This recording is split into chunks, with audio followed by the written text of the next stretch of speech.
Welcome to the Hard Reset channel. Today I'll show you how to install a custom notification sound on the VIVO X300 Pro.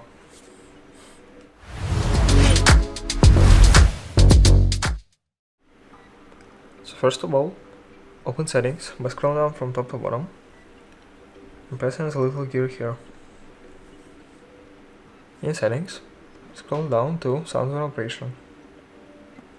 In the sound and operation section, scroll down to notification ringtone.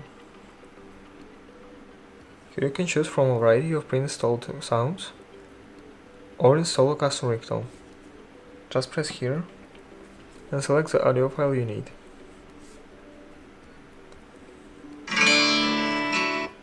Once you've selected it, hit place to make sure you selected the right audio file. Now you have a custom notification sound. Thanks for watching, subscribe to the Hard Reset channel for more videos, leave a like, leave a comment, and goodbye.